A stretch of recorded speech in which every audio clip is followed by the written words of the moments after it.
Hello, my name is Eldridge Wynn, and today I will be doing a presentation on domestic violence. And the first thing that I want to talk about is the definition of domestic violence.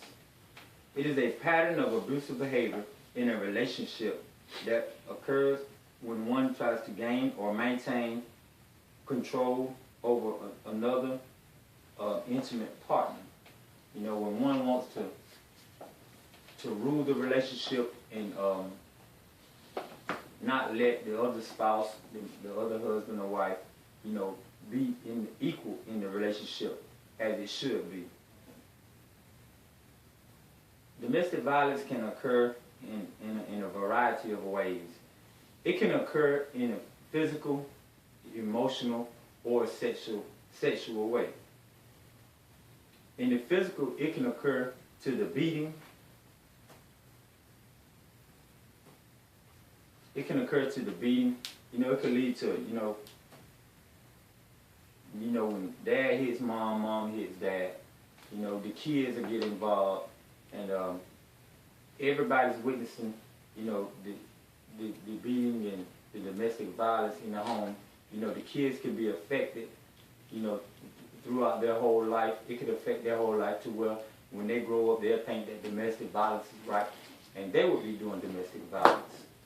You know, that's why it should be avoided in the homes. Kids can be in fear.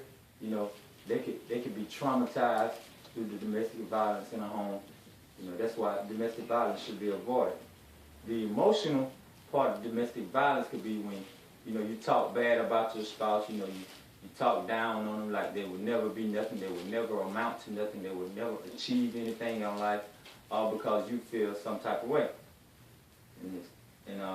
The sexual part is when, you know, the spouse may want to rest and be tired from a hard day's work, and you want to have sex all the time. Then you get mad and you want to throw fits and, you know, all that type of stuff. And another one could be, you know, jealousy. Jealousy is one of the main things that could lead to domestic violence in the home, and that will be lack of trust, you know, lack of communication. You know, all of this stuff should be talked about in the home. Open communication should be one of the most important things in a home for domestic violence to be avoided. You know, domestic violence, it occurs, you know, almost in every other home. You know, it can be avoided if you think that you're a victim of domestic violence. You should seek help immediately. Or if you have been a victim in a home where domestic violence occurred, you should maybe seek help, because you could not know that you're the main suspect in a home of domestic violence, because you was a victim once. Once a victim could lead to a suspect. The next thing that I want to talk about is the things that domestic violence could lead to.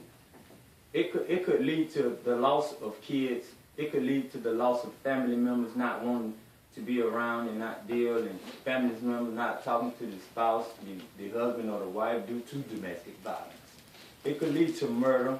It could lead to jail time. It could lead to the separation of families being broken apart, kids being split up, put into foster homes. You know, it could lead to the police, jail time.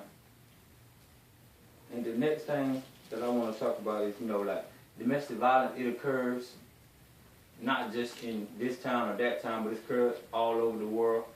And people is all on TV, and no one wants to tolerate the domestic violence. Like the video with Ray Rice went viral across the internet, and the NFL took action because of the domestic violence that was shown, and punishment is given due to all of this domestic violence. No one is going to tolerate the domestic violence in the homes today. And if it occurs in a home, you know, it's ways that it can be dealt with. So if you're a victim or a suspect of domestic violence, it's not too late to get help, because there is help out there now. You can seek counseling. You know, you can seek some spiritual guidance. You know, just to know how to act, to grow in grace in God. It would be one of the most things that one would do to try to learn how to act in home, you know, so that you won't be a victim or a suspect. You know, let's pay attention to ourselves. Let's pay attention to ourselves to make sure that we're not the one that's giving off this domestic violence. And the last thing that I want to talk about, you know, maybe one saying that it's an accident. You know, if you see some domestic violence occur, you know, encourage one to seek help. Encourage one to, you know, go out and not be a victim or a suspect of that type of domestic violence. You know, because you don't have to set aside. You know, something could be done.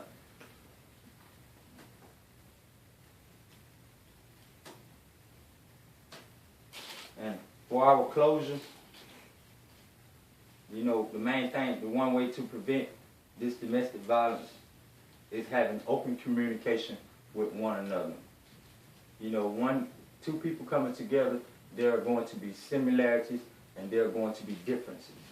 You know, sit down and write down your similarities and sit down and write down your differences. You know, and once you get all your similarities and differences, you put those together and come up with a conclusion about one way that you can help to not get involved in a certain situation that would cause domestic violence, to cause one to be angry, to cause one to be mad, to provoke any sort of anger that would cause that domestic violence would arise in a house. Don't think just because you haven't been a victim of domestic violence or that you're not that you can't fall victim to it, because anyone is prone to fall victim to any type of domestic violence at any time. So ways to prevent that and is open communication. Talk to one another. If you feel like, you know, your spouse is not doing what they're supposed to be doing at home, you know, talk to them. Get to the bottom of it. You know? Don't just let it be an ongoing thing in the home today. But that's all that I wanted to talk about today. And I thank you for your time, and have a nice day.